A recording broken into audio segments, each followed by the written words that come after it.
നമസ്കാരം, ഓട്ടോമോട്ടിക്സിന്റെ പുതിയൊരു വീഡിയോയിലേക്ക് ഏവർക്കും സ്വാഗതം. നമ്മുടെ ആദ്യ വീഡിയോ അപ്ലോഡ് ചെയ്ത ശേഷം വളരെ മികച്ച റെസ്പോൺസ് ആണ് ലഭിച്ചത്. സപ്പോർട്ട് ചെയ്ത എല്ലാ സുഹൃത്തുക്കൾക്കും ഞങ്ങൾ നന്ദി പറയുന്നു. Thank you all. Once again welcome back to our channel Automotics. എങ്ങനെ ഒരു 4x4 വാഹനം ഓടിക്കാമെന്നാണ് നമ്മൾ ഇന്ന് കാണാൻ പോകുന്നത്. ഞാനിപ്പോൾ നിൽക്കുന്നത് ഇടുക്കി ജില്ലയിലെ രാമക്കൽമേട് എന്ന സ്ഥലത്താണ്. ഓഫ് റോഡ് എന്ന് കേൾക്കുമ്പോൾ നമ്മുടെ മനസ്സിൽ ആദ്യം ഓടിയെത്തുന്ന ഒന്നാണ് ഥാർ. ഇത് മഹീന്ദ്ര ഥാർ DI 2013 മോഡൽ വാഹനമാണ്. സ്റ്റോക്ക് വേർഷൻ ആണ്. നമുക്കിനി നേരെ വീഡിയോയിലേക്ക് പോകാം.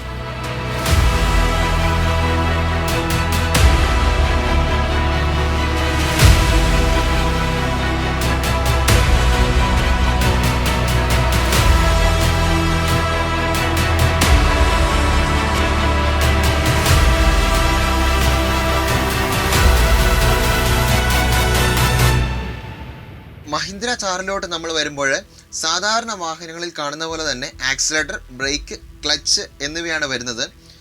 5 സ്പീഡ് മാനുവൽ ഗിയർ ട്രാൻസ്മിഷനാണ്. ഇതിനോടൊപ്പം തന്നെ ഒരു ചെറിയ ഗിയർ കൂടിയുണ്ട്. സാധാരണയായി എല്ലാ 4x4 വാഹനങ്ങളിലും നമ്മൾ കാണുന്ന പോലെ തന്നെ 2H, 4H, neutral, 4L options ആണ് വരുന്നത്. 2H അഥവാ 2 ഹൈ എന്നത് നോർമൽ 2 വീൽ ഡ്രൈവ് ആണ്. ഇതിൽ നമുക്ക് സാധാരണ വാഹനങ്ങളിൽ കാണുന്ന പോലെ തന്നെ എൻജിൻ്റെ പവർ 2 വീലിലേക്ക് മാത്രമേ ഉണ്ടാകത്തുള്ളൂ. അടുത്തത് 4H അഥവാ 4 ഹൈ ആണ്. ഇതിലെ എൻജിൻ്റെ പവർ 4 വീലുകളിലേക്ക് എത്തുന്നതായിരിക്കും. പിന്നെ ഒരു ന്യൂട്രൽ വരുന്നുണ്ട്. അവസാനമായിട്ട് 4L അഥവാ 4 ലോ ആണ്. ഇതിൽ എൻജിൻ്റെ പവർ 4 വീലിലേക്ക് എത്തുന്നതിനോടൊപ്പം തന്നെ ടോർക്ക് നല്ല കൂടുതലായിരിക്കും. നമുക്കിനി എങ്ങനെ 4x4 എൻഗേജ് ചെയ്യാമെന്ന് കാണാം. 2Hൽ നിന്ന് 4Hലേക്ക് ഷിഫ്റ്റ് ചെയ്യുമ്പോൾ ക്ലച്ച് ചവിട്ടേണ്ട ആവശ്യമില്ല. ജസ്റ്റ് ബാക്കിലോട്ടൊന്ന് പുള്ള് ചെയ്യുക. അതുപോലെ തന്നെ 4Hൽ നിന്ന് 2Hലോട്ടും നമ്മൾ ജസ്റ്റ് മുന്നോട്ടൊന്ന് പുഷ് ചെയ്യുക. ക്ലച്ച് ചവിട്ടേണ്ട ആവശ്യമില്ല. 4Lലേക്ക് അഥവാ 4 ലോയിലേക്ക് നമ്മൾ ചേഞ്ച് ചെയ്യാനായിട്ട് വാഹനം പൂർണ്ണമായിട്ട് നിർത്തുക. Gear neutral പൊസിഷനിലായിരിക്കണം.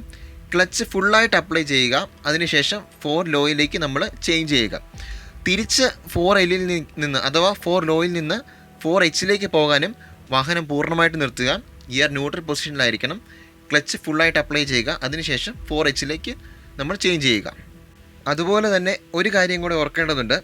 ചെറിയ ഗിയറിൽ 4x4 ഗിയറിൽ ന്യൂട്രൽ ആണെങ്കിൽ ഏത് ഗിയർ നമ്മൾ ഇവിടെ കൊടുത്താലും, ഫസ്റ്റ് ആവട്ടെ, സെക്കൻഡ് ആവട്ടെ, തേർഡ് ആവട്ടെ, വാഹനം ന്യൂട്രൽ തന്നെ ആയിരിക്കും. വാഹനം മുന്നോട്ട് മൂവ് ചെയ്യുന്നതായിരിക്കില്ല. ഇനി നമുക്ക് എപ്പോഴൊക്കെയാണ് 4H, 4L എന്നിവയുടെ ഉപയോഗം വരുന്നത് എന്ന് കാണാം. 4H അഥവാ 4 ഹൈ നമ്മൾ മണ്ണിട്ട വഴികളിലും ചെളി നിറഞ്ഞതും പുല്ല് നിറഞ്ഞതുമായ പ്രദേശത്തുകൂടി പോകാനാണ് ഉപയോഗിക്കുന്നത്. 4Hൽ നമുക്കിവിടെ 4 വീലിലേക്കും എൻജിൻ്റെ പവർ എത്തുന്നതായിരിക്കും. 4 ലോ വെച്ച് നോക്കുമ്പോൾ വാഹനത്തിന് സ്പീഡ് നന്നായിട്ടുണ്ടാവും. പിന്നെയുള്ളത് 4 ലോ ആണ് അഥവാ 4L. ഇതിനെ നമ്മൾ ഫ്രണ്ട് കൊടുക്കുക എന്നും പറയും.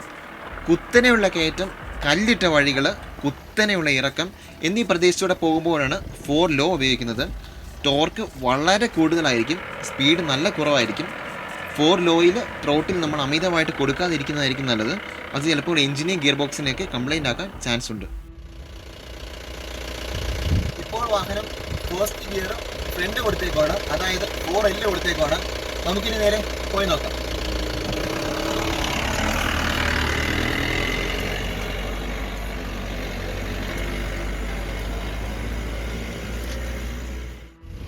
ഇപ്പോൾ വാഹനം 4Hലാണ്.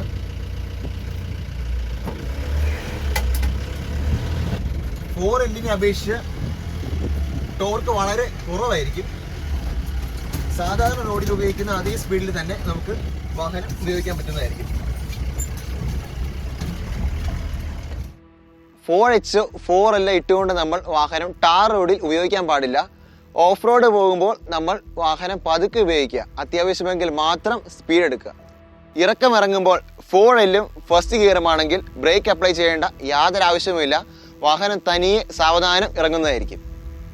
4L അഥവാ ഫ്രണ്ട് ഗിയർ റിലീസ് ചെയ്യാൻ എന്തെങ്കിലും ബുദ്ധിമുട്ട് വന്നാൽ റിവേഴ്സ് ഗിയർ ഇട്ട ശേഷം വാഹനം അല്പം പിന്നോട്ടെടുക്കുക. അതിനുശേഷം ഗിയർ റിലീസ് ചെയ്യുക. ഇത്രയൊക്കെയാണ് 4x4 വാഹനം ഓടിക്കുമ്പോൾ ശ്രദ്ധിക്കേണ്ട, അറിഞ്ഞിരിക്കേണ്ട പ്രധാന കാര്യങ്ങൾ. കുറച്ചൊക്കെ എക്സ്പീരിയൻസ് കൊണ്ടൊക്കെയാണ് ഏതൊക്കെ ഗിയർ എപ്പോഴൊക്കെ സെലക്ട് ചെയ്യണം എന്ന് നമ്മൾ മനസ്സിലാക്കുന്നത്.